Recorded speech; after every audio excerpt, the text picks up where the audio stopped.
City of love, এই গল্পের শহরটা আমাদেরও হতে পারত। তথ্যমন্ত্রীর বাসভবনে তৃপ্ত বেশিক্ষণ ছিল না, বড়জোর মিনিট 10 হবে। সেখানে অবস্থান করার সময়টা হয়তো বাড়ত যদি মন্ত্রীর প্রস্তাবখানা সে গ্রহণ করত। মন্ত্রীর তখন আনন্দের সীমা থাকতো না, আদর আপ্যায়নে ভরিয়ে তুলত তাকে। এই যে তুই তোকারি করে শব্দ উচ্চারণ করলো, প্রথম দিন দেখে তৃপ্ত হয়তো তাকে ক্ষমা করলো, যদিও তার জীবনে দ্বিতীয়বার সুযোগ বলতে কোনো শব্দ নেই। কিন্তু যে তার সম্পর্কে জানে না, না জেনে কোনো কাজ করে ফেলে, তাকে সে আরেকটি সুযোগ দেয়। কারণ না জেনে মন্তব্য করা আর অস্ত্র ব্যতীত যুদ্ধক্ষেত্রে লড়তে আসা দুটোই সমান। তৃপ্ত কাপুরুষ নয়, লড়াই হবে সমানে সমানে। অফিস রুমে রেস্ট করছিল সে। আজকে 3টা মিটিং অ্যাটেন্ড করেছে। মিটিং করার জায়গাগুলোর দূরত্বও ছিল বেশ। গাড়িতে অনেকটা জার্নি করতে হয়েছে। এত ব্যস্ততার মাঝে হয়তো সে নিজের স্ত্রীর কথা ভুলেই গিয়েছিল। অবশ্য সে মনে রাখে কতটুকু। বিয়ের 3য় দিন পর থেকে তার দেখা সে পায় না। অধি কিন্তু সে নিজেও খোঁজ নেয়নি। আজ প্রায় সপ্তাহখানেক পর তাকে দেখল। এর মধ্যে তো সে হয়তো ভুলেই গিয়েছিল তার কথা। আজকে না দেখলে মনেও পড়তো না যে তার স্ত্রী আছে। এই যে এখনো কাজের চাপে ভুলে গিয়েছে, কিন্তু এখন হয়তো তার মনে পড়ার পালা। তার ডান হাত বিশ্বস্ত মানুষটা এলো। ভাই রুমে প্রবেশ করতে তার অনুমতি লাগে না, যদিও সে মাঝে মধ্যে নেয়, তবে আজকেই হয়তো নেওয়ার প্রয়োজন মনে করলো না। ভেতরে প্রবেশ করতে দেখলো তৃপ্ত চোখ বন্ধ করে রেখেছে। ভাই যে ঘুমিয়ে নেই সে জানে, তাই কাল বিলম্ব না করে যে কথাগুলো বলতে এসেছিল যন্ত্রের ন্যায় সেগুলো বলল। ভাই, ভাবির সাথে তখন যে ছেলে মেয়ে দুটো ছিল ওরা ভাবির ফ্রেন্ড। কলেজে ভার্সিটিতে একসাথে পড়েছে, এখন একই সাথে জব করছে। মেয়েটার নাম হচ্ছে নিধি আর ছেলেটা হলো আসিফ। খুব ঘনিষ্ঠ বন্ধু তারা। এর বাইরে আর কিছু জানতে পারি নাই ভাই, মানে ওই মেয়েটা বা ছেলেটার ব্যাপারে। তৃপ্ত চোখ খুলল না। এই তথ্যগুলো সে আগে থেকেই জানে, যদিও জানা নেই সে এইসব ব্যাপারে কেন খোঁজ নিয়েছিল। শুধু কি দায়িত্বের খাতিরে, নাকি অন্য কিছু? জানা সত্ত্বেও নাইমকে খোঁজ নিতে বলেছিল। বলার অবশ্য কারণ আছে। নাইম যদি বাড়তি কোনো ইনফরমেশন দিতে পারে। মুখ ফুটে শুধু ছোট্ট একটা ধ্বনি তুলল। ও, নাইম ভাইয়ের জবাব পেয়ে নিঃশব্দে বেরিয়ে গেল। লোকটার সাথে বহুদিন ধরে রয়েছে সে। ক্লান্ত হলেও সে মুখ ফুটে বলে না। খারাপ লাগলেও সব মিটিং অ্যাটেন্ড করে। তবে এত দিনে ভাইয়ের সাথে থাকতে থাকতে নাইম বুঝে গেছে ভাই ক্লান্ত থাকলে কম কথা বলে। এত সে আর কিছু না বলে প্রস্থান করলো। কিন্তু তৃপ্তর শান্তিটুকু যেন মুঠো ফোনখানার সহ্য হচ্ছিল না। ঝংকার তুলে বেজে উঠলো সেটা। অক্ষি পল্লব দুটো না চাইতেও মিলতে হলেও তৃপ্তের। ফোনটা তার বাবা করেছে। তৃপ্ত মানুষটা একটু কাঠখোট্টা স্বভাবের, তবে অন্য ছেলেদের মতো বাবার সাথে রাগারাগি বা ঘনিষ্ঠ বন্ধুত্বপূর্ণ সম্পর্ক নেই তার। তার সাথে তার বাবার সম্পর্কটা অদ্ভুত রকমের, স্বাভাবিকও না আর না অস্বাভাবিক। তবে তার বাবা মানুষটা যথেষ্ট ভালো, ছেলের ইচ্ছাকে প্রাধান্য দেয়। এর জন্যই তো ছেলেকে জোর করেনি ব্যবসায় বসতে। ছেলে রাজনীতি করতে চেয়েছে, করতে দিয়েছে। তৃপ্ত বাবার সাথে খুব একটা কথা না বললেও তাকে সম্মান করে। ফোনটা রিসিভ করে প্রথমেই সালাম দিল। আকরাম তাজওয়ার সালামের উত্তর দিয়ে বললেন, বিয়ে করে বউ নিয়ে নিজের বাসায় উঠেছ, ভালো কথা। বৌমাকে নিয়ে একবার অন্তত এই বাড়িতে আসবে তো? তার সাথে তো আর দেখা হলো না, আর না কথা হলো। স্বামীর পাশেই বসেছিলেন তৃপ্তের মা রেহেনুমা তাজওয়ার। স্বামীর নিকট হতে ফোনখানা ছিনিয়ে নিয়ে ছেলেকে বললেন, মায়ের কথা কি মনে পড়ে না বাবা? বউকে নিয়ে আয়, কটা দিন আমাদের সাথে থেকে যা। জানি আমাদের এখান থেকে তোর পার্টি অফিস দূর হয়ে যায়, তবে কটা দিন ম্যানেজ কর একটু বাবা। তোকে বিয়ে করেছি, আমাদেরও তো ইচ্ছে করে বৌমার সাথে সময় কাটাতে। আমি দেখছি আম্মু, খুব শীঘ্র আসার চেষ্টা করব। রেহেনুমা তাজওয়ার খুশি হলেন। তৃপ্ত ফোন রেখে দিল। এর পরপরই ফোন লাগালো বাসায়। জরুরি তলব করে অনেকে ডাকতে বলল ডিনারে। এই ঘটনায় ছিল তার ডিনারের ইনভিটেশনের কারণ। কিন্তু ওদিকে অরি কি না কি ভেবে বসে আছে, তৃপ্ত তা জানলেও না। জ্যোৎস্নাময় রাত্রি, খুব একটা গভীর নয়, সবে 10টা কি 10:30 বেজেছে। ঢাকা শহরে এই রাত্রি কিছুই না, তবু কুকুরের ঘেউ ঘেউয়ের আওয়াজ ভেসে আসছে। বালকনির এক কোনায় একটা বেতের ছোট গদি করা চেয়ারে বসে আছে অরি। মৃদু বাতাসে ছেড়ে রাখা সিল্কের চুলগুলো ধুতুল্যমান। পরনে তার শার্ট আর ট্রাউজার সমেত 2 পিস নাইট ড্রেস। গরমে ভারী কাপড় পরে থাকা দেয়, আর রাতে আরামদায়ক পোশাক না পরলে তার ঘুমই ধরে না। তাই অফিস করে এসে ফ্রেশ হয়ে এগুলো পরে সে তো রাতের বেলা ডিনার করতে নিচে নামেও না। রাত 9টা নাগাদ এক সার্ভেন্ট এসে খাবার দিয়ে যায়। অবশ্য খাবার দেওয়ার কথা সে নিজেই বলেছে, আর এত তাড়াতাড়ি সে মোটেও ডিনার করে না। অফিস থেকে এসে কিছুক্ষণ রেস্ট নেয়, এরপর ঘন্টাখানেক নিজের অফিসের কাজ করে ল্যাপটপে। তারপর মেয়েদের রূপচর্চার একটা ব্যাপার আছে না, দিনের বেলায় তো আর সময় পায় না, তাই রাতের বেলায় টুকটাক কিছু করে। এসব করতে করতে যখন ঘড়ির কাঁটা 11টার ঘরে পৌঁছায়, তখন সে খাবার মুখে নেয়। ভাবনায় ব্যস্ত অরি। এর মধ্যেই দরজা খটখট আওয়াজ পেল। যদিও জানে সার্ভেন্ট ছাড়া কেউ আসবে না, শিফটের অবতরণ আশা করা বোকামি, তবু মৃদু স্বরে চেঁচিয়ে জিজ্ঞেস করলো, কে? ম্যাম নিচে আসুন, ডিনার রেডি, স্যার ওয়েট করছেন। ওকে, আসছি আমি। অরি অবাক হলো। ও তো এতক্ষণ ব্যালকনিতে ছিল, তৃপ্তকে তো আসতে দেখেনি। হতে পারে তার ব্যালকনিতে যাওয়ার আগেই চলে এসেছে। অরি যাওয়ার জন্য পা বাড়ালো, তখনই ওর মনের কোনো এক সত্তা বাধা দিল ওকে। ও যেতে চাইলেও সত্তাটা বলে উঠলো, এত তাড়াতাড়ি কেন যাবি তুই? ওই বজ্জাত এমপিটাকে অপেক্ষা করা কিছুক্ষণ। আবার পরক্ষণেই মনে হলো, কিসের জন্য ডেকেছে এমপি সাহেব, কি করবে, কি বলবে, এসব একরকম ভুলে গিয়েছিল অনেক। তবে হুট করে মনে পড়তেই এক ধাপ আগানো পা থেমে গেল। উষ্ণ ললাটে কিছুটা ঘামের আভা দৃশ্যমান হলো। এভাবে দ্বিধাদ্বন্দ্বে 10 মিনিট কাটিয়ে রুম ছেড়ে বের হলো। সিঁড়ি দিয়ে নিচে নামছে অরি। ওর পদধ্বনির আওয়াজে চেয়ারে বসে থাকা মানবটা চাইলো ওর দিকে, আর একবার চাইলো দেয়ালের অবস্থানগত বৃহৎ আকৃতির ঘড়িটার দিকে। অরিকে ডাকার কত মিনিট পর সে নিচে নেমে এলো, তার হিসাবটা চট করে বের করে ফেললো। মুহূর্তেই মুখাপার্বে কিছুটা রাগের ছাপ স্পষ্ট দেখা দিল। অরি টেবিলের দিকে এগিয়ে আস্তে আস্তে ব্যাপারটা খেয়াল করলো, তবে সেটাকে তেমন একটা পাত্তা দেওয়ার প্রয়োজন মনে করলো না। অরি চেয়ারে বসা মাত্রই একজন সার্ভেন্ট ওর খাবার বেড়ে দিল। এইসব খাবার নিয়ে অরি যদিও একটু হতাশ, তবে মুখে কিছুই বলল না। সপ্তাহখানেকের মধ্যে ক্ষীণ অভ্যস্ত হয়ে পড়েছে, আবার শুধু একবেলাই তো ম্যানেজ করে নেওয়াই যায়। সার্ভেন্টটা খাবার বেড়ে দিতেই তৃপ্ত চোখের ইশারা দিল চলে যাওয়ার জন্য। খাবার তার সামনে বেড়ে রাখা, এখনো মুখে তোলেনি সে, কিন্তু অরি সেদিকে খেয়াল করলো না ব্যাপারটা। চামচ দিয়ে নিজের খাবার মাখতে শুরু করলো। চেয়ারে বসার পর তৃপ্তির দিকে একবার তাকায়নি পর্যন্ত সে, কিন্তু গম গম আওয়াজ তুলে জিজ্ঞেস করলো, 13 মিনিট 42 সেকেন্ড দেরি হওয়ার কারণ? তৃপ্তের কণ্ঠ মিশ্রিত ধ্বনিতে অরি এবার চাইলো তৃপ্তের মুখপানে। ন্যানো সেকেন্ডে তাকিয়ে থাকলো হয়তো, মুহূর্তের মধ্যে আবারও নিজের কাজে মন দিল। এমপি সাহেবের প্রশ্নের উত্তর দেওয়ার প্রয়োজন বোধ করলো না সে। তৃপ্ত একটু ছুটে গেল। এই মেয়ে এতটা বিয়ার সে জানতো না। ওর প্রশ্ন এড়িয়ে যেতে চাচ্ছে, উত্তর দিচ্ছে না। তৃপ্ত এবার জোরে স্বরে একটা ধমক দিয়ে বলল, এই মেয়ে, প্রশ্নের জবাব দিচ্ছ না কেন? তৃপ্তের ধমক হয়তো অরির ওপর কোনো ইফেক্ট ফেলতে পারলো না। চামচে খাবার নিয়ে মুখে চালান করতে করতে বলল, প্রয়োজন মনে করছি না। অরির এই কথাটুকু আগুনে ঘি ঢালার কাজ করলো। রাগের মাত্রা খানিকটা বাড়লো তৃপ্তের। তার ধমকে বাঘে গরুতে এক ঘাটে জল খায়, আর এই মেয়ে তার প্রশ্নের জবাব দেওয়ার প্রয়োজন মনে করছে না। এদিনও দেখতে হলো তৃপ্তকে। রাগী স্বরে বলে উঠল, এই মেয়ে, প্রয়োজন মনে করছি না আবার কি? ভদ্র মেয়ের মতো জবাব দাও। অরিও এবার রেগে গেল। ওর এত সুন্দর একটা নাম থাকতে এই মেয়ে বারবার শুনছে সে। রাগে গজগজ করতে করতে সে বলল, এই মেয়ে কাকে বলছেন আপনি?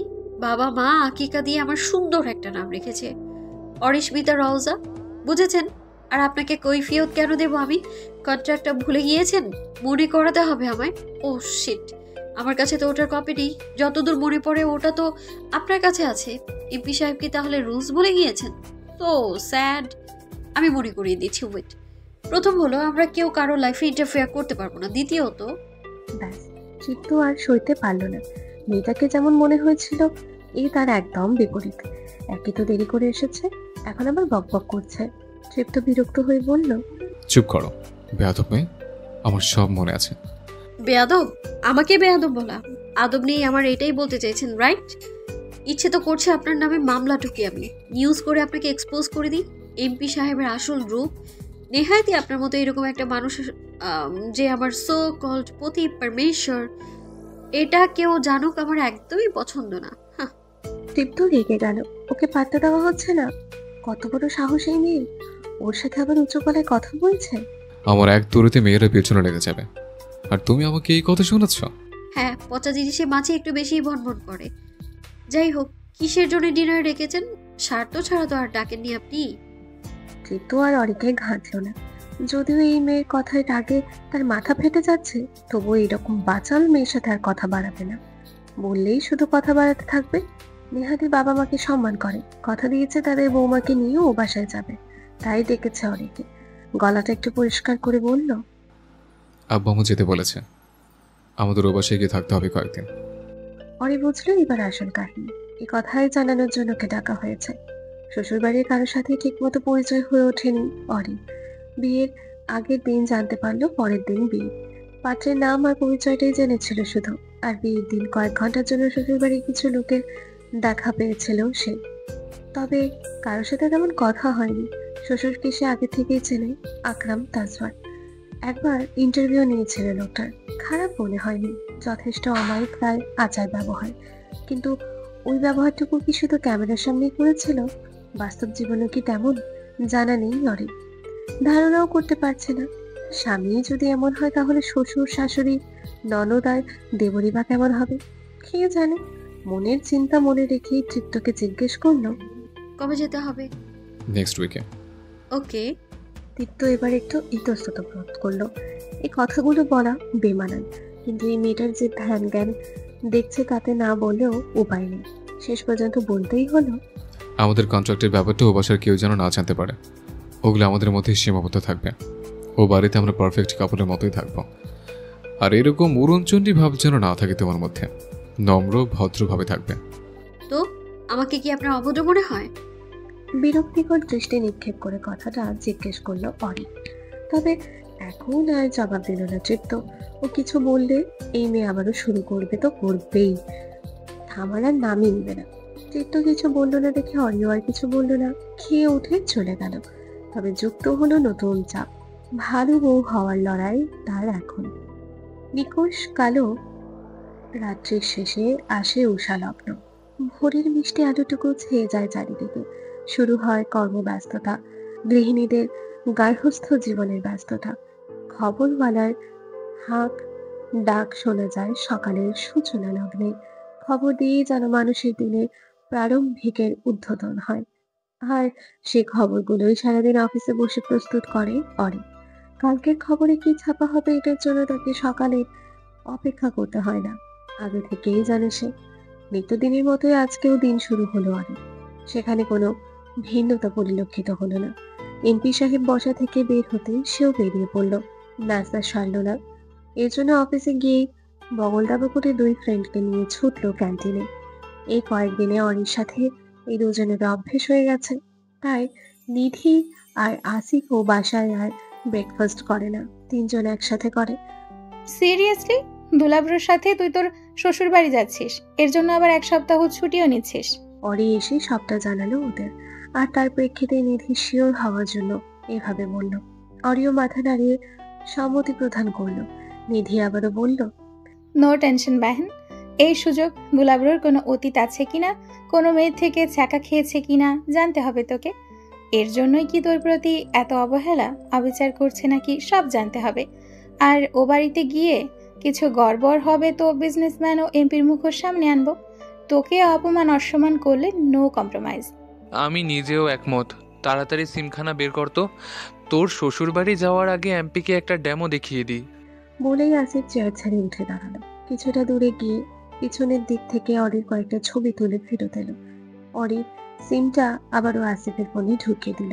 তবে আসিফ এবার কথা বলার অন্য ফোন দিল না, একটা মিসড কল দিয়ে ছবি সহ একটা খুদে বার্তা পাঠিয়ে দিল।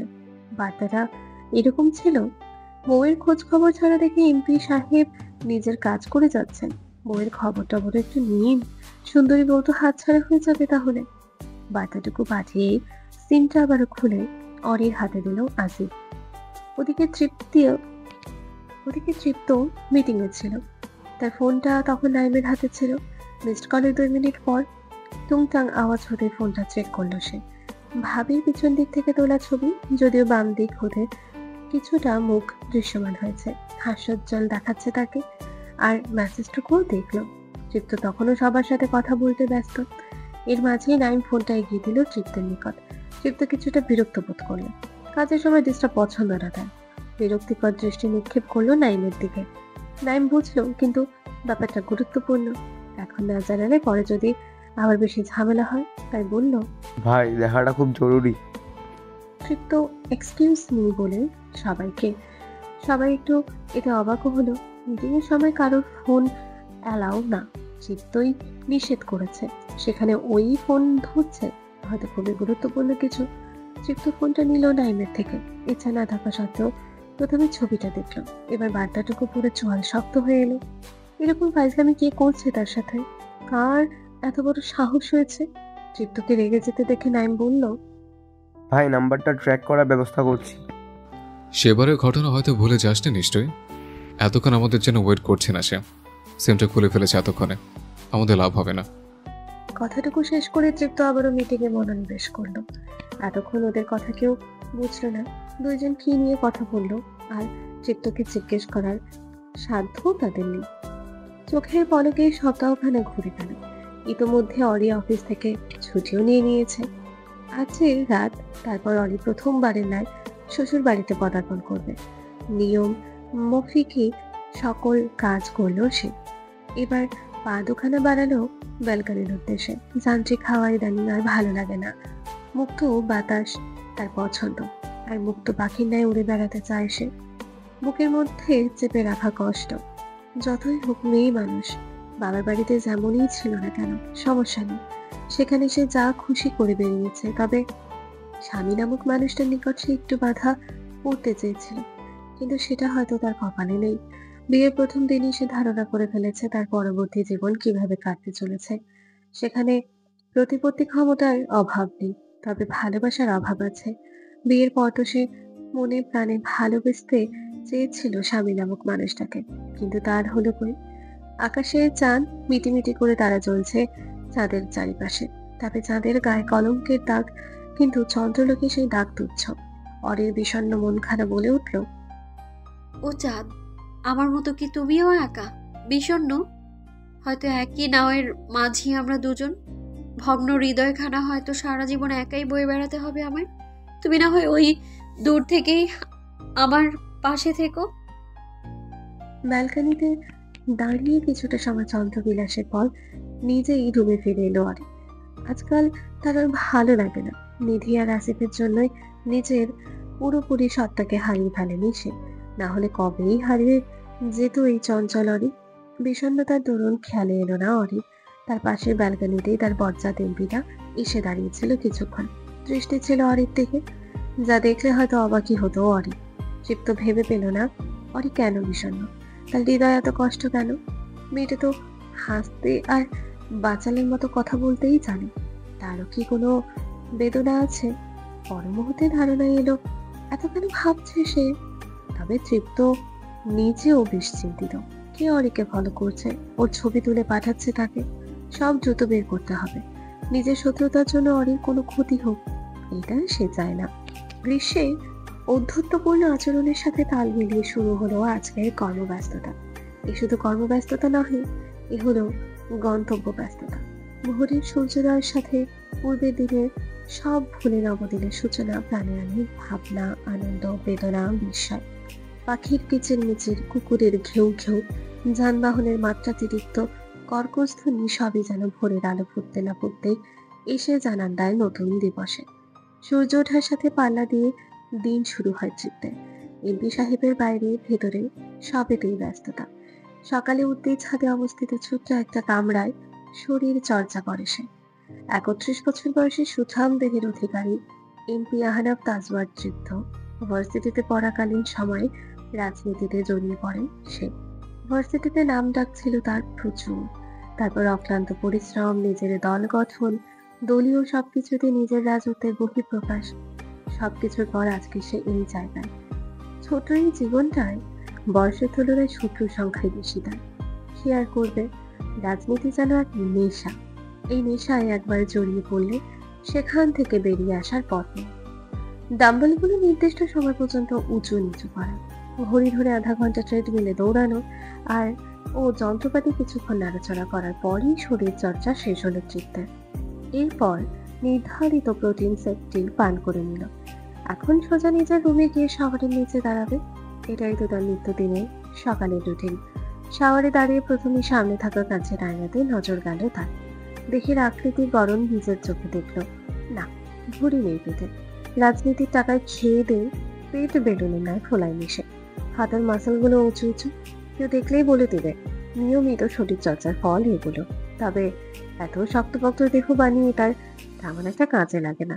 মারপিট সে করে না, যা টুকটাক হাতাহাতি তা ওর দলের লোকই আছে করার জন্য। সেই এমপি, তার অমন হাতাহাতি মানায় না। সে তো জাস্ট শুট করবে, কথা বলবে তার বন্দুকের গুলি। তবে কাঁচের তৈরি স্বচ্ছ আয়না খায় না বাম উদরের নিচের দিকটায় একটা কাটা দাগ উকিয়ে দিতে দেখা গেল। দাগটা বহু পুরনো, তবে গভীরতা বেশি হওয়ায় এখনো রয়ে গিয়েছে। ভার্সিটিতে থাকাকালীন কোনো এক জটলায় হাতাহাতির সময় তরুণ নেতার প্রাপ্ত আঘাত এটা। এই আঘাতের চিহ্নটুকু জানান দেয় একসময় সেও এত ক্ষমতার অধিকারী ছিল না, কিন্তু আজ সে নিজ প্রচেষ্টায় ক্ষমতাধারী। দেহরক্ষী আছে তার, সামান্য ছুরি দিয়ে তাকে আর ঘায়েল করা যাবে না। তার আগেই দেহরক্ষীরা এসে সেই লোককেই শুট করে দিবে। ভাবনা চিন্তার মাঝে শাওয়ার নেওয়া শেষ হলো তৃপ্তের। নিত্যদিনের ন্যায় তার দেহখানা পাঞ্জাবের কোনো স্থান হলো না। তার বদলে জিন্স আর কালো রঙের টি শার্ট খানা পরে নিল। রাজনীতি দুনিয়ায় পাঞ্জাবির প্রচলন বেশি। ওসব না পড়লে মনেই হয় না রাজনীতি করছে।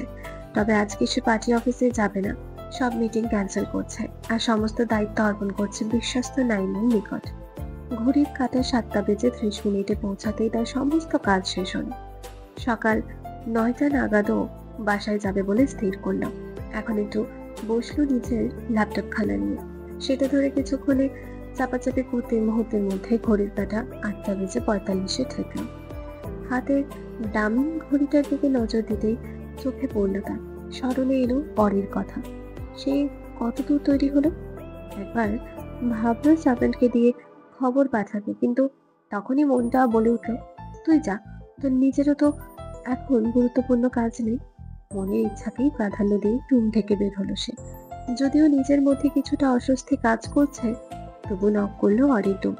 2-3 বার নক করার পরেও কোনো আওয়াজ শোনা গেল না, আর কোনো হ্যাঁ না ইতিউতি কোনো উত্তরও আসলো না। অবশেষে নিজের গলার স্বরকে কাজে লাগাতে হলো। অরিস্মিতা, দরজা খোলো। প্রথমবারের ন্যায় নামখানা সম্মুখে উচ্চারণ করলো, কিন্তু এইটা করেন নিকট অব্দি পৌঁছালো কিনা কে জানে। আরো 2-1 ডাকার পর তৃপ্ত চিন্তায় পড়লো খুলছে না কেন। কিন্তু ওদিকে অরিন দরজায় খটখটার ডাকের তোপে ঘুম হালকা হয়েছে, তবে মস্তিষ্ক বুঝতে অক্ষম হলো কে ডাকছে। এখনো ঘুমের ঘরে রয়েছে সে। আরামোড়া দিয়ে ওঠে, ঘুমে ঢুলতে ঢুলতে পা দুটো টেনে নিয়ে দরজা পর্যন্ত। এবার দরজাটা খুললো। ওদিকে তৃপ্ত চিন্তিত ভঙ্গিমায় দাঁড়িয়েছিল, ভ্রুযুগল ছিল কুচকানো। অরিকে পরখ করতে থাকলো। অক্ষি পল্লব এখনো বন্ধ। অরি চুলগুলো এলোমেলো হয়ে ছড়িয়ে ছিটিয়ে রয়েছে, বেবি হেয়ার গুলো মুখের সামনে পড়া। পরিহিত নাইট ড্রেসের টি শার্ট খানা দরজায় হাত উঠিয়ে ধরে রেখেছে বিধায় উঁচু হয়ে মসৃণ পেটের কিছুটা অংশ দৃশ্যমান হয়ে রয়েছে। ওদিকে নজর যেতে তৃপ্ত চোখ সরিয়ে নিল, কিন্তু বেহায়া চোখ দুটো ওখান থেকে ফিরতে আর চাইছিল না। ওর সাথে বেইমানি করছিল। ভাবা যায় এমপি আহনাফ তাজওয়ার তৃপ্তের সাথে তার নিজের চোখ দুটো বেইমানি করছে। পরক্ষণেই সময়ের কথা মাথায় আসতে জোরে একটু ধমকের স্বরে বলল, আধা ঘন্টা টাইম দিচ্ছে, আধ ঘন্টার মধ্যে রেডি হয়ে নিচে আসো। বলেই হনহন করে চলে গেল। ঘুমের ঘোরের মধ্যে অমন আওয়াজ শুনে অরি ছিটকে উঠল, তবে কথাগুলো তার কানে পৌঁছাতে সক্ষম হয়েছে। কিন্তু তৃপ্তের মুখখানা দেখে উঠতে পারেনি সে। পিছন থেকে দেখে একটু অবাক হল। এই এমপি সাহেব তো, তার চিরচেনা পাঞ্জাবি কই গেল? তবে আজকে ঘুম থেকে তাড়াতাড়ি ওঠার কথা ছিল, মনে পড়তেই সব চিন্তা ভাবনা ঘুম দৌড়ে পালানো। এসব নিয়ে পড়ে জল্পনা কল্পনা করা যাবে। রুমটা বন্ধ করে এক দৌড়ে ওয়াশরুমে ঢুকে গেল। কিছু সময় পরে শাওয়ার নিয়ে টাওয়াল জড়িয়ে বেরিয়ে আসলো। কাবারটা খুলে কালো রঙের সিল্ক শাড়িখানা তুলে নিল। ভাগ্যিস কালকে লাগেজ আর কি পরে যাবে সব গুছিয়ে রেখেছিল, না হলে কতটা দেরি হয়ে যেত এখন। সব দোষ ছুটি নেওয়ার। ছুটির কথা শুনলেই তার ঘুম বেড়ে যায়। দক্ষ হাতে ঝটপট শাড়িখানা গায়ে জড়িয়ে নিল। যদিও গরম, তবু ফুল হাতা ব্লাউজ গায়ে জড়িয়েছে। জড়ানোর ইচ্ছা ছিল না, কিন্তু শাড়িটার সাথে এটা ম্যাচিং করে বানানো। মাথা থেকে টাওয়ালটা খুলে হেয়ার ড্রায়ার দিয়ে চুলগুলো শুকিয়ে নিল। এরপর মাঝখানটা সিথি করে পরিপাটি করে আঁচড়িয়ে নিল আর ঠোঁটে হালকা গোলাপি রঙের লিপস্টিকটা লাগিয়ে নিল। এরপর লাগেজটা নিয়ে দ্রুত পায়ে বেরিয়ে আসলো রুম ছেড়ে। চিত্ত তখন সোফায় বসে নিজের ফোন চালাচ্ছে। লাগেজের চাকার ঘর্ষণের শব্দ শুনে সিঁড়ির দিকে তাকাতেই চোখ পড়লো অরির দিকে। ফর্সা হওয়ার দরুন কালো রংটা ফুটে উঠেছে গায়ে। সিঁড়ি দিয়ে নামার সাথে সাথে চুলগুলো দুলছে আর আঁচলখানা সিঁড়ি বেয়ে নামছে। মুহূর্তের মধ্যে চিত্তের সামনে এসে উপস্থিত হলো। চিত্ত একটু হক চকালো। এতক্ষণ তাকিয়ে দেখছিল। অরি মিষ্টি ধ্বনি তুলে বলল, চলুন এবার, রেডি আমি। চিত্ত এবার আর বসে থাকলো না, উঠে বেরিয়ে গেল। এটা দেখে অরির একটু রাগ হলো। লাগেজটা তাকে টেনে গাড়ি পর্যন্ত নিতে হবে। ওর কি আর বরের কেয়ার পাওয়ার সৌভাগ্য আছে? গাড়িতে উঠে বসতে চিত্ত অরির নিকট একটা মাস্ক এগিয়ে দিল। অরি উপন্যাসের নায়িকাদের মতো ঢং করে পেছনে বসে নায়কের ধমক খেয়ে আবারও সামনে এসে বসেনি। সে সরাসরি ফ্রন্ট সিটেই বসেছে। চিত্তের মাস্ক এগিয়ে দেওয়াতে অরি জিজ্ঞাসা দৃষ্টিতে তৃপ্তের পানে চাইল। তা দেখে চিত্ত বলল, আমাদের একসাথে দেখে নিলে ব্যাপারটা আমাদের জন্য ভালো হবে না। অরি মাস্কটা নিয়ে পড়ে নিল। ঢং মানবি না? যখন বিয়েটা করতে গিয়েছিলি কেন? ওর জন্য বেচারা অরির জীবনটা এলোমেলো হয়ে গেল। জামাই নিয়ে কতই না স্বপ্ন ছিল। অরি ভাবলো ব্যাটা তো সবই ঠিক আছে, হ্যান্ডসামও বেশ। এতদিন শুধু পাঞ্জাবিতেই রেখে এসেছে, আজকে এরকম সাজ পোশাকে হিরো হিরো লাগছে। কিন্তু ব্যবহার তো মাশাআল্লাহ অনেক সুন্দর, রসকসহীন একেবারে। গাড়ি চালানোর সাথে সাথে চিত্ত অরিকে আরো একবার সতর্ক করার জন্য বলল, আবার বলছে ও বাড়ির কেউ যেন আমাদের কন্ট্রাক্টের ব্যাপারে না জানে। অরি কেবলই একটু চোখটা বন্ধ করেছিল। চিত্তের আওয়াজে অক্ষি চোখল খুলল। তেরা স্বরে জবাব দিল, আমার স্মৃতিশক্তি লোপ পায়নি, সবই মনে আছে আমার। আপনার বিষয়টা মাথায় থাকলেই হলো। সারাদিন রাজনীতির কূটনীতিতে আপনি না আবার সব ভুলে যান। তৃপ্ত আর কিছুই বলল না। কথা বললেই ছোটখাটো একটা কুরুক্ষেত্র বেঁধে যাবে এখন। অরিও চোখ দুটো বন্ধ করে নিল আবারও। তৃপ্ত আর চোখে একবার অরিকে দেখে নিল। মুখ দেখে বোঝার উপায় নেই মেয়েটার জিভে এত ধার আছে। কথাগুলো যেন ধারালো ছুরির ন্যায় ঘজঘজ করে বের হয়। ওদিকে অরি ভাবনায় ব্যস্ত। নতুন জায়গা, নতুন পরিবেশ, নতুন মানুষজন, সবকিছুর সামনে ঠিক মতো অভিনয় করতে পারবে তো সে? প্রকৃতির হাস্যোজ্জ্বল চেহারা, সূর্যের দারুণ দীপ্তিতে চারিদিক যেন ঝলসে যাচ্ছে। রৌদ্রতাপের গরমে বেহাল দশা সকলে। সকালে প্রান্তভাগ যদি এমন অবস্থা হয়, তবে মধ্যভাগে না জানি কি দশা হবে। পথচারীদের হাপিত্যেশের যেন ইয়ত্তা নেই। বর্ষার কেন সূচনা হচ্ছে না? নীলাম্বরী দেবী একটু তুষ্ট হোক। তার বর্ষণ সুধা ছড়িয়ে পড়েতেই ধরিত্রীতে। গাছের মগডালে বসে থাকা পাখিগুলোও যেন বিকট ধ্বনি তুলে এই আর্জি জানাচ্ছে। যদিও মনুষ্য জাতির তা বোঝার ক্ষমতা নেই, তবে তারাও থেমে নেই। সৃষ্টিকর্তার দরবারে রোজ তারাও একই ইচ্ছা পোষণ করছে, অম্বরে ক্রন্দন সুধায়। ঢাকা শহরের পথচারীদের ব্যস্ততা, হকারদের ঘুরে বেড়ানো, যানবাহনের চলাচল দেখতে দেখতে গাড়িটা শো শো করে দ্রুত বেগে পৌঁছে গেল অরির শ্বশুর বাড়িতে। অরি বসলো স্বাভাবিক হয়ে। গেটের নিকটে গাড়িটা থামতেই দারোয়ান গেট খুলে দিল। তৃপ্ত গাড়ি নিয়ে সোজা ভেতরে প্রবেশ করলো। অরি ভালোভাবে সবকিছু পরখ করে নিচ্ছে। অবশ্য নতুনত্বের কিছুই তার চোখে ঠেকছে না। এসব কিছুতেই সে অভ্যস্ত। তার আগের বাসভবন, বাবার বাড়ির অবস্থা অতৃপ্তের মতো। সব জায়গায় আধুনিকত্বের ছোঁয়া, আভিজাত্য আর রাজকীয় সাজ। অভ্যস্ত থাকার দরুন হা হয়ে সবকিছু অরিকে দেখতে হলো না। আর না হতে হলো বিস্মিত। গাড়ি থেকে নেমে একটু হেঁটে বাসার ভেতরে ঢোকার মূল দরজার সামনে দাঁড়ালো তারা দুইজন। চিত্ত বেল বাজালো। অরির ভেতরে একটু জ্বলে উঠলো, কারণ এখন আর চিত্ত তাকে লাগেজ টানতে দেয়নি, নিজেই নিয়ে এলো দরজার দোরগোড়া পর্যন্ত। হয়তো স্ত্রীর প্রতি সে কতটুকু দায়িত্বরত আছে তা সকলকে দেখাতে চায়। এইসব দেখে অরি মনে মনে চিত্তকে ভেঙচি কাটতে ভুলল না। বেটার অভিনয় করা শুরু হয়ে গিয়েছে। দরজার নিকটে তাদের বেশিক্ষণ অপেক্ষা করতে হলো না। একটা 20 কি 21 বছর বয়সী মেয়ে এসে দরজা খুলে দিল। মিষ্টি হাসি দিয়ে বলল, ভেতরে এসো ভাবি, আমরা তোমার জন্যই অপেক্ষা করছিলাম। অরিকে নিয়ে ভেতরে প্রবেশ করলো মেয়েটি। মেয়েটিকে অরি চেনে। এ হলো তার একমাত্র ননদ তুষি। ভালো না, তুষিকা তাজওয়াল। মেয়েটাকে তাদের বিয়ের দিন এক নজর দেখেছিল। তুষি অবশ্য অরির পাশে ঘেঁষেছিল সবসময়, কিন্তু তেমন কথা হয়নি তাদের। তবে অরি যতটুকু বুঝেছে, মেয়েটি তার মতোই চঞ্চল হরিণী। অরি ভেতরে গিয়ে প্রথমে শ্বশুর শাশুড়িকে সালাম করলো। রেহনুমা তাজওয়াল অরির মাথায় দোয়া দিতে দিতে বলল, বেঁচে থাকো মা। দীপ্ত তো তোমাকে নিয়ে আসার কথা বলেই না। নেহাতি তোমার শ্বশুর মশাই ফোন করে মনে করিয়ে দিল। তার কথার মাঝে কোথা থেকে একটা ছেলে এসে হাজির হলো।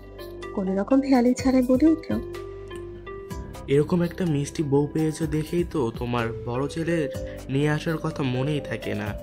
এখানে থাকলে দেখা যাবে ওর বউকে তোমরাই বেশিক্ষণ নিজের কাছে রেখে দিবে, ওর কাছে যেতেই দিবে না, তখন বেচারা বউয়ের শোকে মরবে।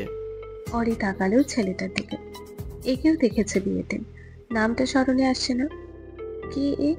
ওর ভাবনার মাঝে রেহনুমা তাজওয়াল ছেলেটার কান চেপে ধরলো, বলল, বাদর ছেলে। বড় ভাই ভাবির সামনে এসব বলতে লজ্জা লাগে না তোর?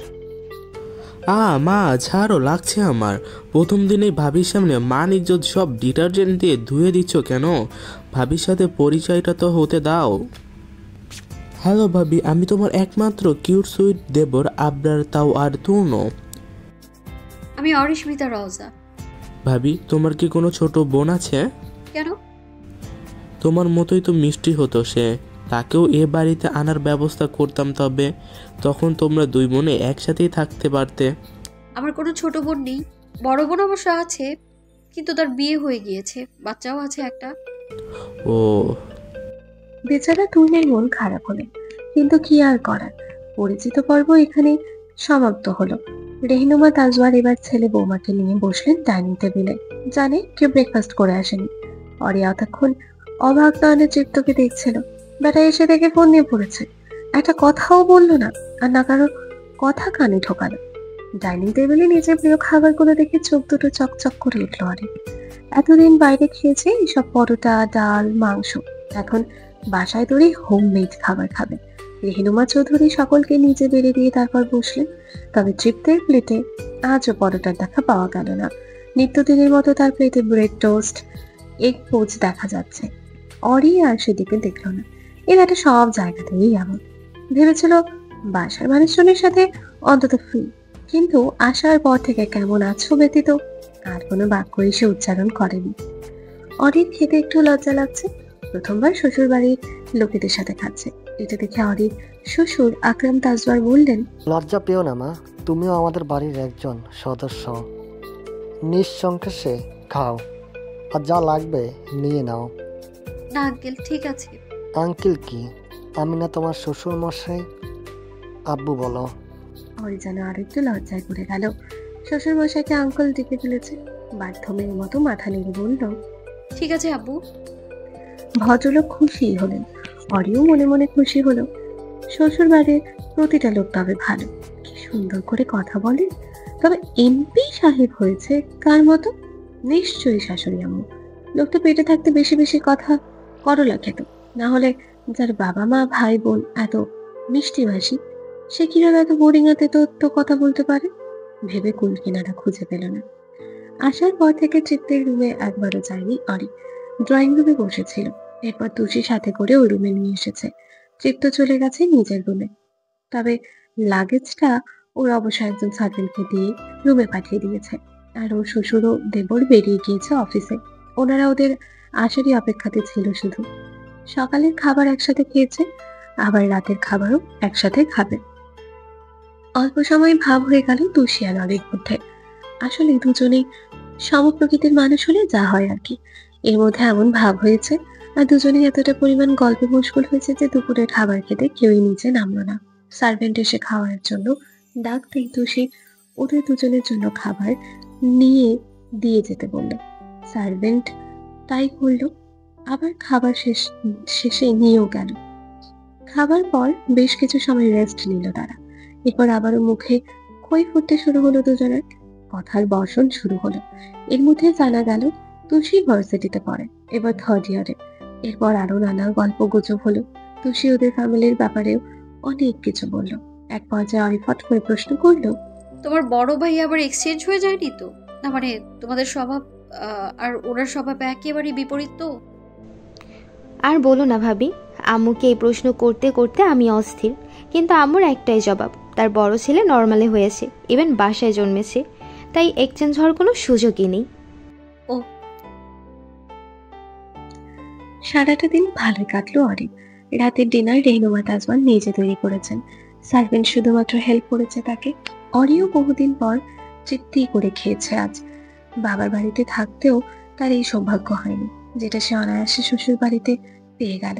শাশুড়ি নামক মমতাময়ী মায়ের হাতের রান্না কি অপূর্ব স্বাদ তার, মুখে দিলেই যেন স্বর্গীয় সুখ। তবে বিপদ বাঁধলো রাতে শোয়ানি। এখন তো আর তুষির ঘরে যাওয়া যাবে না, আর না যাওয়া যাবে কোনো গেস্ট রুমে। এখন তো যেতে হবে ওই না কুচু বজ্জা টেম্পিটার রুমে। ভাবতেই গা শিউরে উঠলো তার। কি এক মুসিবত, না কিছু বলতে পারবে আর না কিছু করতে পারবে। কোনো উপায় খোলা না থাকায় শেষ পর্যন্ত তৃপ্তের রুমেই আসতে হলো। তৃপ্ত এখনো আসেনি, শ্বশুর মশাইয়ের সাথে কি নিয়ে যেন আলাপ আলোচনা করছে, হয়তো কোনো রাজনৈতিক বা ব্যবসায়ী আলোচনা। এই প্রথমবার এই রুমে ঢুকলো অরি। আসার পর থেকে তো তুষির রুমেই ছিল। রুমটা পরিপাটি গোছানো, বেশ বড় সড়ো বটে।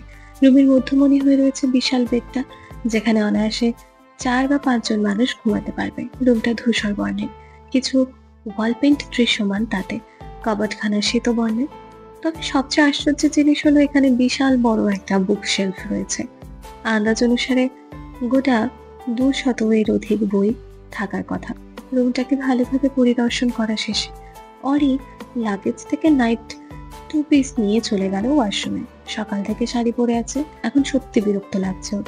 এভাবে ঘন্টার পর ঘন্টা শাড়ি পরে থাকার অভ্যাস নেই তার, তবে শখ করে মাঝে মধ্যে 3-4 ঘন্টা পরে থাকে, এই আর কি। ফ্রেশ হয়ে ওয়াশরুম থেকে বের হলো। ঘুমাতে হবে, রাত কম হয়নি। নিজের কিছু প্রয়োজনীয় ক্রিম বের করে এনে ড্রেসিং টেবিলের সামনে বসলো। হাতে পায়ে কিছুটা ক্রিম মাখিয়ে নিল ভালোভাবে। এরপর চললো বেডের দিকে। তবে জায়গা পরিবর্তন করলে এত সহজে ঘুম ধরে না অনেক, কিন্তু সময়ের সাথে মানিয়ে নিতে পারে। তুলতুলে নরম বালিশখানা বেডের সাথে আড়ষ্ট করে নিজে হেরান দিয়ে বসলো সেথায়।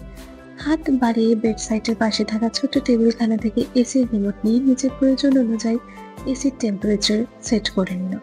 এরপর নিজের ফোনটা হাতে তুললো। তখনই মাথায় আসলো নিধি আর আসিফের কথা। শ্বশুর বাড়িতে এসে বেমালুম ভুলেই গিয়েছে। চট করে গ্রুপ কল করলো। ফোন করার কিছুক্ষণের মধ্যে রিসিভ হলো। শালি, একদিন শ্বশুর বাড়ি যেতে না যেতে সব ভুলতে বসেছিস। 1 সপ্তাহে না আবার আমাদেরও ভুলে যাস। বাদে তো, আসল কথা জানা যাক। বল, ওই বাড়ির মানুষজন কেমন? তোকে কিছু বলেনি তো আবার? অরে বুঝলো ওদের উৎকণ্ঠা। এই যুগে এসেও এমন বন্ধু বান্ধব পাওয়া সত্যি ভাগ্যের ব্যাপার। তবে অরি ভাগ্য করে পেয়েছে দুজনকে। স্বস্তির নিঃশ্বাস ফেলে বলল, এরকম কিছুই না, সবাই অনেক ভালো মানুষ। আমি আসার পর থেকেই আপ্যায়নে ব্যস্ত। এভাবে টুকটাক কথাবার্তা চললো ওদের মধ্যে। কিছুক্ষণ পরেই দরজা খুলে যাওয়ার আওয়াজে সেদিকে ফিরে চাইল অরি। এমপি সাহেব এসেছেন। বেডের নিকটে এগিয়ে আসতে দেখেই ফোনে থাকা ব্যক্তি দুজনের উদ্দেশ্যে বলল, কালকে কথা হবে, গুড নাইট। বলেই ফোনটা রেখে দিল। তৃপ্তের ভাব গতি বোঝার চেষ্টায় আছে। কি চাইছে? বাংলা গল্পের নায়কদের মতো ধমকে বলবে নাকি যে, আমার খাটে কি করছো তুমি? তোমার এত সাহস আমার খাটে বসো? এক্ষুনি নিচে নামো, না হলে সোফায় গিয়ে ঘুমো। তৃপ্তকে কিছু বলতে না দেখে হয়তো নিজেই বলে উঠল, সোফায় বা মেঝেতে শোয়ার অভ্যেস নেই আমার। আমি তো বেডেই ঘুমাবো। আপনি চাইলে শুতে পারেন, আমার কোনো প্রবলেম নেই। কিন্তু বাংলাদেশ ভারত বর্ডার দিয়েই ঘুমাবো আমরা। ওই দিকটায় আপনি আর এই দিকটায় আমি। আর যদি আপনার কোনো প্রবলেম থেকে থাকে তাহলে সোফায় বা মেঝেতে শুয়ে পড়েন আপনি। ট্রিপ তো কিছুই বললো না। তার আগেই অরি 3-4টা কুশন দিয়ে বর্ডার তৈরি করে ফেললো আর চট করে শুয়েও পড়লো। কথাগুলো বলার কিছু মিনিটের ব্যবধানে সব গুছিয়ে শুয়ে পড়ার ব্যাপারটা অবাক করলো তৃপ্তকে। আবার ভাবলো ও নীরবতাটাকেই হয়তো মেয়েটা সম্মতির লক্ষণ ধরে নিল। লাইট বন্ধ করে ড্রিম লাইটের মৃদু আলো জ্বালিয়ে দিয়ে সেও শুয়ে পড়লো, কিন্তু ঘুম বাবাজি ধরা দিচ্ছে না চোখে। এপাশ ফিরে শুয়ে কিছুক্ষণ চেষ্টা করার পর ওপাশ ফিরল। অরির উল্টো ঘুরে শুয়ে আছে, মুখ দেখা যাচ্ছে না, তবে তার নিস্তব্ধতা প্রমাণ দিচ্ছে গভীর ঘুমে আচ্ছন্ন সে। এত তাড়াতাড়ি মেয়েটা আবারও ঘুমিয়েও গেল। ঘুমানোর দরুন টি শার্টের ট্রাউজার কিছুটা ওলট পালট হয়ে আছে। এই দৃশ্য দেখে অজান্তে গলা শুকিয়ে এলো তার। নারীর ভয়ঙ্কর সৌন্দর্যের কথা স্মরণ এলো। নিজের মধ্যে যেন কোনো বাসনা না জাগে, এর জন্য তো রুম আলাদা করে নিয়েছে সে। নেহাতি এখন উপায় নেই, নাহলে গরমে গরম জিনিসের নিকটে থাকা মোটর বুদ্ধিমানের কর্ম নয়। আবার ওপাশে ফিরল। বেডসাইডের টেবিল থেকে পানির গ্লাসটা তুলে নিয়ে কিছুটা পান করে আবারও আগের জায়গায় রেখে দিল। না, কোনো কিছু স্মরণে আনা যাবে না, আনলেই বিপদ। এখন সে শুধু ঘুমাবে, শুধুই ঘুমাবে, নাথিং এলস। পর্দা ভেদ করে সূর্যের আলো কিছুটা উঁকি দিতেই নড়ে চড়ে উঠলো অরি। সূর্যি মামা এখন তাড়াতাড়ি উঠে যায়। গরমের দিন তার অলসতা কম, কিন্তু অরির মাথাখানের নিচে এমন শক্ত শক্ত লাগছে কেন? সে তো নরম বালিশে শুয়েছিল। চোখ দুটো টেনে খুলে নিজের অবস্থান যাচাই করলো। কোথায় আছে সে? একটু ঘুরতেই এমপি সাহেবের মুখটা নজর এলো। এ কি, সে এমপি সাহেবের হাতের উপর শুয়ে আছে? খেয়ালে আসতে দ্রুত গতিতে উঠে বসলো। এমপির হাতে মাসেল গুলো তার মানে এত শক্ত শক্ত লাগছিল। ইস, বচ্চাত এমপিটা যদি তার আগে উঠে যেত, কতই না লজ্জায় পড়তে হতো তাকে। কিন্তু সে এলো কি করে এখানে? সে তো বেডের একেবারে কিনার ঘেঁষেছিল, হয়তো ঘুমের মধ্যে এসেছে। যাই হোক, এইবার বেঁচে গিয়েছে। দ্রুত কদমে উঠে লাগেজ থেকে নীল রঙের শাড়িটা নিয়ে ওয়াশরুমে ঢুকে গেল। প্রতিদিন সে সকালেই গোসল করে, অফিসে যেতে হয় যে। অরি উঠে যেতেই ঘুমন্ত তৃপ্তের ঠোঁটে মৃদু হাসি পরিলক্ষিত হলো। ইহা কি ঘুমের স্বপ্ন দেখার দরুন, নাকি ইচ্ছাকৃত? অরি পরিপাটি হয়ে নিচে চলে এসেছে। 7টা বাজতে এখনো 10 মিনিট বাকি। একটু পরে হয়তো সকলেই নিচে চলে আসবে, চা বা কফি খেতে চাইবে। শ্বশুর বাড়িতে এসেছে যখন, আজকে চা কফি না হয় ওই বানাক। রান্নাঘরের দিকে এগিয়ে গেল সে। ওকে দেখতে পেয়ে একজন সার্ভেন্ট বলে উঠল, ম্যাম, কি লাগবে? চা বা কফি কোনটা খাবেন? আমি বানিয়ে দিই। না, দরকার নেই, আমি নিজেই বানাবো। তুমি আমাকে কোথায় কি আছে সবটা দেখিয়ে দাও। অরির কথা মতো সার্ভেন্টটিও তাই করলো। অরি সবার জন্য কফি করবে, দুধ কিছুটা ফোটাতে বসিয়ে দিল। নিশ্চয়ই বচ্চা টেম্পিটা ব্ল্যাক কফি খায়, তাও আবার উইদাউট সুগার। এর জন্য মুখে মিষ্টি নেই, মুখ মন দুটোই দিত। দুধ গরম হওয়ার পর এগিয়ে গেল কফি মেকারের সামনে। কফি বানাতে বানাতে একটা গান স্মরণ এলো। হালকা আওয়াজে সুর তুলে গাইতে থাকলো, 5 কাপ কফি বানাই শ্বশুর বাড়ির জন্য, দুধ দিব, চিনি দিব, দিব না শুধু পচাত ইম্পিকটাই সামান্য, 5 কাপ কফি বানাই শ্বশুর বাড়ির জন্য। এই গান গাওয়ার সাথে সাথে তার মুখে হাসির ঝলক দেখা গেল। ইতিমধ্যে কিচেনে তুষি এসে উপস্থিত হয়েছে। বলল, বাহ ভাবি, কি সুন্দর গাও তুমি। আহা, প্রাণ জুড়িয়ে গেল। বড় ভাইয়ের কি সুন্দর নামও দিয়ে দিয়েছো। সে জানে ব্যাপারটা। একদম না, বলো না প্লিজ, না হলে আমার ধর থেকে মুন্ডুটা না আবার আলাদা হয়ে যায়। নো টেনশন ভাবি, আমিও জানি, এমনিতেই মজা করলাম। আমার নিজেরও এত সাহস নেই। আজ শুক্রবার, সবার অফিস বন্ধ, সাপ্তাহিক ছুটির দিন বলে কথা। তবে ছুটি নেই শুধু তৃপ্তের, তার জীবনে ছুটি নেই যদি না সে স্বেচ্ছায় 2-1 দিন নেয়। এমপি, সামাজিক কাজে, দেশের সেবা, জনগণের সেবায় লিপ্ত সে। মানুষের জীবন যেমন একদিন থেমে গিয়ে পরের দিন থেকে আবারও শুরু হতে পারে না, ঠিক তেমনি তার কাজেরও ছুটি নেই। সকাল 7টা বাজতে না বাজতেই নিচে এসে সবাই উপস্থিত হলো। গরমের দিনে মানুষ বেলা করে কমই ঘুমায়, কিন্তু আমার মতো যারা সুখী মানুষ আছে তাদের শীত গরমে ঘুমাতে দিলেই হলো। আল্লাহর নাম করে ঘুমাবো তো ঘুমাবো, যতক্ষণ না পর্যন্ত তৃপ্তি পাবো ততক্ষণ আমাকে খেয়েও তুলতে পারবে না। অরি কফির কাপগুলো একটা চেপে করে নিয়ে নিল। আকরাম তাজবার খবরের কাগজ পড়ছেন। রেহিনুমা তাসবার সার্ভেন্টদের সাথে কথা বলছে, হয়তো কি রান্না করবে সেই ব্যাপারে। চিত্ত সোফায় বসে ফোনটা মুখের সামনে ধরে রেখেছে, আর তুষি তো ওর সাথেই আছে। শুধু চোখে পড়ছে না তার দেবর তুর্যকে। অরি সোফার টি টেবিলের ওপর ট্রেটা রেখে একটা কাপ তুলে নিয়ে শ্বশুর মশাইয়ের সামনে ধরলো। মিহি কণ্ঠে সালাম দিয়ে কফির কাপটা আকরাম তাসওয়ারকে দিল, একে একে সবাইকে দিল। এর মধ্যে তুর্য নিচে এসেছে। অরি নিচে ও সোফায় তুষির পাশে বসলো, একটা কাপ নিয়ে এর মাঝে একবার চিত্তের পানিও চাইলো অরি। লোকটা কি সুন্দর তেতো কফি খাচ্ছে আর ফোন ঘাটছে। মুখ ভালো লাগা বা খারাপ লাগা কোনোটাই অভ্যাস দেখা যাচ্ছে না। এবার প্রশংসামূলক উক্তি শুনে অরি চাইলো তুর্যের পানে। ভাবি সকালটাই তুমি ভালো করে দিলে। উফ ভাবি সকালটাই ভালো করে দিলে তুমি। আহা তোমার কফির টেস্ট অসাধারণ। এবার আর তোমাকে ছাড়ছি না আমরা, আমাদের সাথে এখানেই থাকবে তুমি। অন্তত প্রতিদিন তোমার হাতে কফি বানিয়ে খাওয়ার জন্য হলেও তুমি থাকবে। একটু বেশি হয়ে যাচ্ছে না? রেহিনুমা তাসবারও কফি খাচ্ছিলেন। মেয়েটা ভালোই কফি বানায়, খেতেও বেশ ভালোই হয়েছে। তাই তিনি বললেন, বেশ কি, হ্যাঁ সত্যি ভালো হয়েছে। ভাইয়া ঠিকই বলেছে ভাবি, তুমি যতদিন আছো আমাদের প্রতিদিন কফি খাওয়াতে হবে। অরিও মাথা নাড়িয়ে সায় জানালো। আকরাম তাসবারও প্রশংসা করলেন, শুধু চিত্ত কিছু বলল না, আর না বাকিদের কথায় কান দিল। অবশ্য তার বলার কিছু নেই। ব্ল্যাক কফির অমন বিদঘুটে টেস্ট কোনো সুস্থ মস্তিষ্কের মানুষ ভালো লাগতে পারে না বলে অরির ধারণা। সূর্য হেলে পড়েছে পশ্চিম আকাশে, তার তেজও কমে আসছে ক্রমাগত। উত্তর গোলার্ধ হতে বিদায় নিয়ে এখন সে যাচ্ছে দক্ষিণ গোলার্ধের মানুষদের নিকট তার মহিমা বিলিয়ে দিতে। দুপুরের সময়টা অরি নিচের রুমে, মানে এমপি সাহেবের রুমেই ছিল। চিত্ত বাড়িতে নেই, সকালে ব্রেকফাস্ট করেই বেরিয়ে পড়েছে। সে তো দুপুরে বাসায়ও আসবে না, তাই দুপুরের সময়টুকু অরি শুয়েই রেস্ট নিল। তবে বিকালের ঘন্টা বাজতেই তুর্য আর তুষি এসে হাজির। ওকে বগল দাবা করে ছুটে চলল বাসার গার্ডেন এরিয়া। পরন্ত বিকেল, গার্ডেনে বসার জায়গা বানানো আছে, সেখানে অবস্থান করছে ওরা তিনজন। সূর্যের তেজ নেই, তবে বাতাস বইছে মৃদু মৃদু। আড্ডা দিচ্ছে তিনজনের চঞ্চল হাওয়ায় তাদের মিলছে বেশ। এর মধ্যে তুর্য প্রশ্ন করলো, ভাবি একটা প্রশ্ন করি? করো, এটা আবার জিজ্ঞেস করার কি হলো?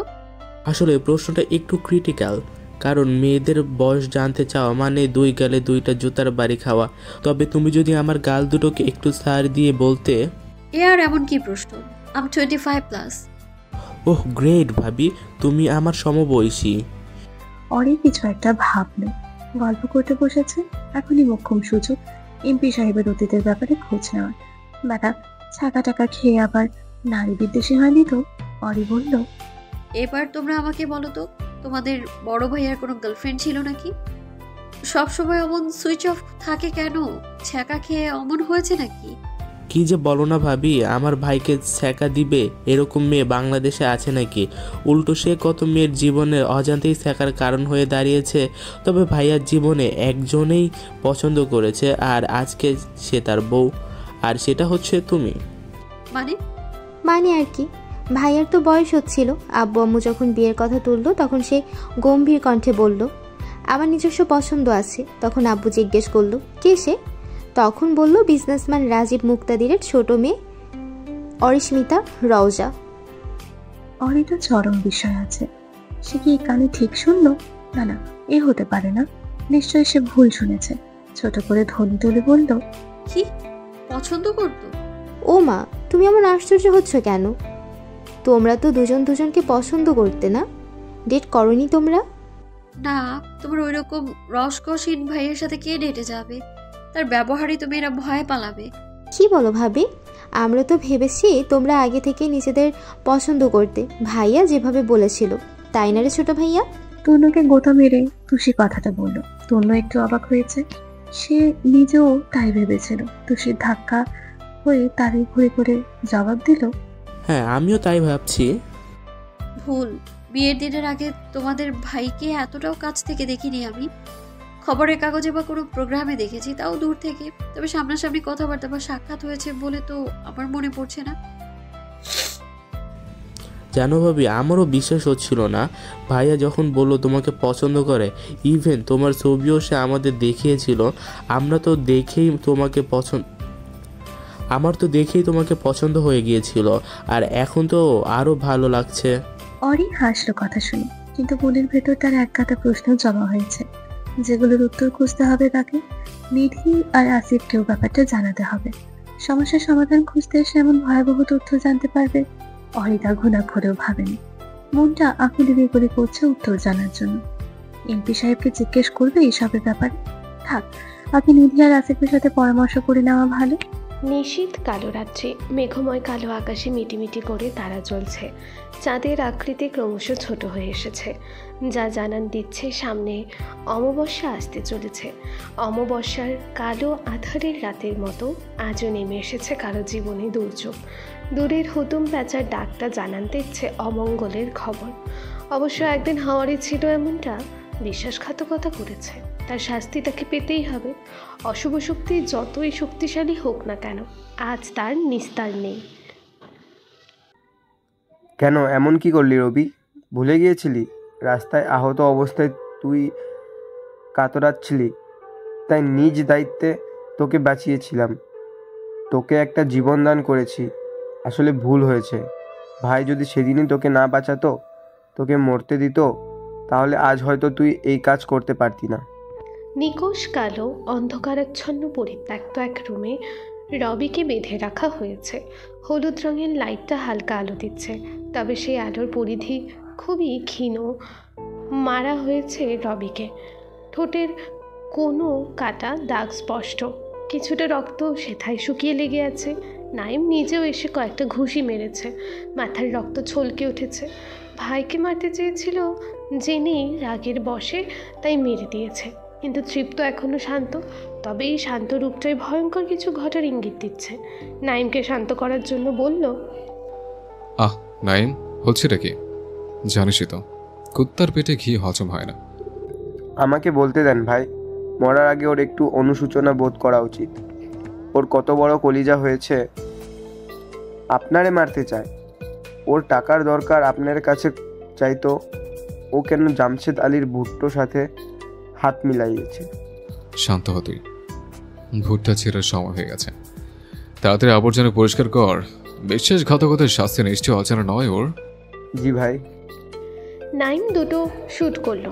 রবি এর মধ্যে একটু শব্দ অবধি করেনি। এতদিন এই দলে থেকেছে, বেইমানি করার শাস্তি কি সে জানতো, কিন্তু লোভটা এমনই জিনিস, একবার করে ফেললে আর ফেরত আসে যায় না। রুম ছেড়ে বেরিয়ে এলো তৃপ্ত। চারপাশ অন্ধকার, গা ছমছমে জায়গা, শুকনো পাতাগুলোর মরমর আওয়াজ পাওয়া যাচ্ছে হাঁটার তালে তালে। কাঁচা মাটির কিছুটা রাস্তা, হাঁটার পরই পাকা সড়ক। সড়কের ধারে দুইটা গাড়ি থামানো, একটাতে অস্ত্রধারী কালো পোশাক পরা পালোয়ান টাইপ তিনজন লোক উঠল, আরেকটাতে নাইম আর তৃপ্ত। ভাই কই যাবেন এখন? অফিসে না বাড়িতে? বাড়ি চল, তোর ভাবির আমাকে এখন দরকার। তার মাথায় কিলবিল করছে অনেক প্রশ্ন। আজকে না সারা রাতে আমার জেগে থাকতে হয়। কোন ভাই? এই রাতের বেলা ভাবি আর আপনারে কি প্রশ্ন করব?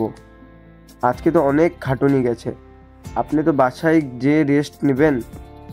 তার হচ্ছে না আজকে। তোর ভাবি আজকে চণ্ডী রূপ ধারণ করবে। এই প্রথমবার মনে হয় একটু বিবাহিত ফিল পেতে চলেছে। যাই হোক, বাদ দে, তুই কিছু বুঝবি না, চল তাড়াতাড়ি। নাইম একটু বোকা হাসলো। একটু আগেই তার রূপ ছিল ভিন্ন, একটা খুনও করে এলো, কিন্তু এখন তার মুখ দেখে কে বলবে সে খুনি? সে তো মাসুম একটা বাচ্চা। বোকা ফেস নিয়ে বলল, একটা বিয়া করাই দিতেই পারতেন, মুই কিছু মনে করতাম নাই। চল তাড়াতাড়ি, তোর ভাবি উত্তরের অভাবে শুকিয়ে যাচ্ছে। নাইম গাড়ি স্টার্ট করলো। লোকে তাকে অদ্ভুত বলে, মুহূর্তের মধ্যে হিংস্র, আবার মুহূর্তেই ক্যারেক্টার চেঞ্জ হয়ে যায়। কিন্তু নাইমের দেখা অদ্ভুত প্রাণী হলো তৃপ্ত। কিছুদিন পর পরই এমন ভাবটা নেয় যেন বউকে ভালোবেসে উল্টে ফেলে, আবার পরক্ষণে আই ডোন্ট কেয়ার। গিরগিটিও মনে হয় এতবার রূপ চেঞ্জ করে না। রাতটা খুব একটা বেশি না, 11টা বাজে। যানবাহনগুলোর কর্কশ ধ্বনি শোনা যাচ্ছে, পাখির কলরব নেই, তবে প্রতি প্রহরে প্রহরে পাখিগুলো কয়েক সেকেন্ডের জন্য কিচিরমিচির করে ওঠে, জানান দেয় ভোর হতে আর কতক্ষণ বাকি। এভাবে অষ্টপ্রহর শেষে শুরু হয় দিন। এমপি সাহেবের পার্সোনাল ব্যালকনিটায় বসে আছে অরি। দুটো বেতের ডিজাইনার টুল আর ছোট একটা কাচের টেবিল রাখা আছে। ব্যালকনির প্রাচীর বেয়ে কয়েকটা মানি প্লান্ট ঝুলছে, যেগুলো সৌন্দর্য বর্ধন করেছে। অরির মতে মানি প্লান্টের পরিবর্তে এমপি সাহেব 1000 টাকার নোটগুলো ঝুলিয়ে রাখতে পারত। যাই হোক, ব্যালকনিটা হয়তো এমপি সাহেবের অনেক শখের মানুষের সাথে বসার জন্যই হয়তো শুধু দুটো টুলই রেখেছে। হয়তো ভোরের সূর্যোদয় দুজন একসাথে বসে এখানে উপভোগ করবে, কিংবা বিকালের সূর্যাস্ত। টুল দুটোর একটা দখল করে আছে অরি। মনে হাজারো ভাবনা। অরি আজকে তৃপ্তের অপেক্ষাতেই আছে। সত্যি উত্তরের অভাবে বিরক্ত হচ্ছে সে। মন আনচান করছে উত্তর জানার জন্য। অস্থিরতা বৃদ্ধি পেয়েছে আসিফ আর নিধির কথা শোনার পর থেকে। এই তো তনু আর তুষির সাথে সন্ধ্যা পর্যন্ত কাটানোর পর এসেই ফোন দিয়েছিল নিধি ও আসিফকে। ওদের রিয়াকশনও ছিল দেখার মতো। হোয়াট? এই কথাও এখন আমাকে বিশ্বাস করতে হবে? হ্যাঁ রে নিধি, আমি নিজেও অবাক হয়েছিলাম। তবে এই খবর একদম পাক্কা, ওরা দুজনের কেউ আমায় মিথ্যে অন্তত বলবে না। মনে হচ্ছে এমপি সাহেবের পার্সোনাল প্রবলেম, তোকে হয়তো বলতে পারছে না। আমি পুরুষ মানুষ, আমার সাথে যোগাযোগ করতে বলিস। আসিফের ইঙ্গিত বুঝতে অসুবিধা হলো না অরি ও নিধির। বিরক্ত হলো দুজন। সিরিয়াস মুহূর্তে আবল তাবল কথা শুধু। অরি বলল, আজে বাজে বকা বাদ দিয়ে নেক্সট স্টেপ কি নিব সেটা বলতো। ডাইরেক্ট এনকাউন্টার করি, সত্যিটা স্বীকার করিয়েই ছাড়বো, কি বলিস? অরি কথা শুনে নিধি আর আসিফ সামান্য ঢোক গিলল। বেশি কিছু না, আবার করে ফেলে। অরির যে রাগের বেলায় মাথা আর ঠিক থাকে না। আসিফ কিছুটা আমতা আমতা করে বলল, আরে মেরি মা, দেখ ওইটা একদমই খেলার জিনিস না। একটু হাত ফসকে গেলে ইন্নানিল্লা হয়ে যাবে। ওইটা নিয়ে না খেললে হয় না। আমি জানি ওটা লাইসেন্স করা। আঙ্কেলের ঘর থেকে চুরি করেছিলি তুই। চুরির কথা শুনে অরি ফুঁসে উঠল। যাদের জন্য করলাম চুরি, এখন তারাই চোরের বদনাম দিচ্ছে। অদ্ভুত। অরি একটু চেঁচিয়ে বলল, চুরি কিসের? হ্যাঁ, বাবার জিনিস মেয়ে নিয়েছে, এটা কি চুরি বলে নাকি? ভুলে যাস না, ওই জিনিসটা না বলে নেওয়াটা তোদেরই প্ল্যান ছিল। ওটা দিয়ে কতগুলো ইম্পর্টেন্ট মিশনে আমরা সাকসেসফুল হয়েছে বলতো, তা আবার নতুন করে তোকে বলতে হবে? আসিফ কথা বাড়ালো না। দেখা যাবে পরের দিন এসে ওর মাথাতেই ঠুসে দিল। ও কিছুটা অভিনয় করে বলল, আমার ভুল হয়ে গেছে, আমি আর কিচ্ছু কমো না, মাফ চাই আপা। অরি সাবধান, হিতে বিপরীত যেন না হয়। ঠান্ডা মাথায় সব করিস। Best of luck. Okay bye. কালকে সকালে ধামাকাদার খবরের জন্য রেডি থাকিস। আবার না নিউজ করতে হয়, ঢাকায় 1 নং আসনের এমপি আহনাফ তাজওয়ার তৃপ্তকে খুন করা হয়েছে। অরি হাসতে হাসতে ফোন কেটে দিল। ওদিকে নিধি আর আসিফ সত্যি ভয় পেয়ে যাচ্ছে। কেন যে একবার ওই রকম একটা বুদ্ধি অরিকে দিতে গেছিল, এখন জিনিসটা অরি একদম কাজ ছাড়া করে না। যেখানে যায় সেখানেই নিয়ে যায়। কেন রে, বাড়িতে রেখে আসলেই তো পারতি, শ্বশুর বাড়িতে নিতে গেছিস কেন? ভাবনা ছেড়ে বের হলো অরি। জবরদস্ত প্ল্যান আছে তার আজকে। এমপি ব্যাটা আজকে পালিয়ে যাবে কই, সব স্বীকার করতে হবে। ব্যাটার ছেলের রহস্যের শেষ নেই। আজকে রহস্যের উদ্ঘাটন করেই ছাড়বে অরি।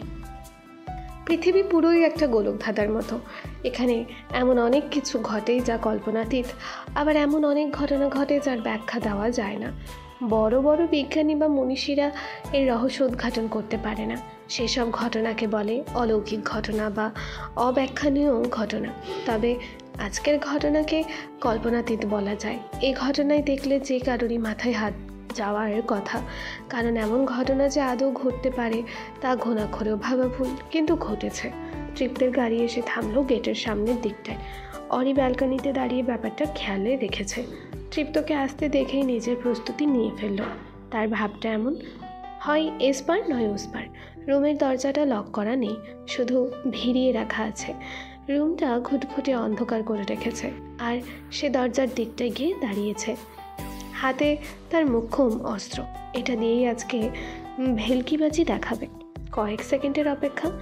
শুনশান নীরবতাপূর্ণ পরিবেশে তৃপ্তের হেঁটে আসার আওয়াজ পাওয়া যাচ্ছে।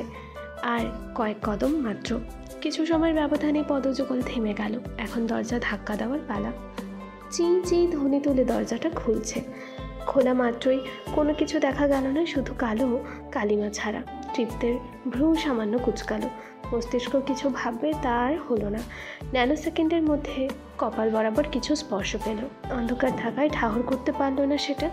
কিছু বলবে তার আগে কোনো এক রমণীর কণ্ঠস্বর পাওয়া গেল। এই কণ্ঠস্বর তৃপ্তের বড্ড চেনা।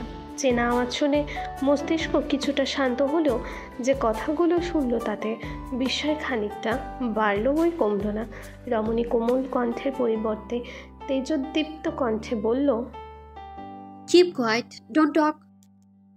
এই যে শুনছো মাই প্রিয় শ্রোতা বন্ধুরা, তোমরা শুনছো সিটি অফ লাভ প্রেরিত প্রেমে সিক্ত গল্প। আর আমাদের সাথে পথ চলতে do like, comments and share. আর সাবস্ক্রাইব করতে কিন্তু একদম ভুলবে না। টাটা।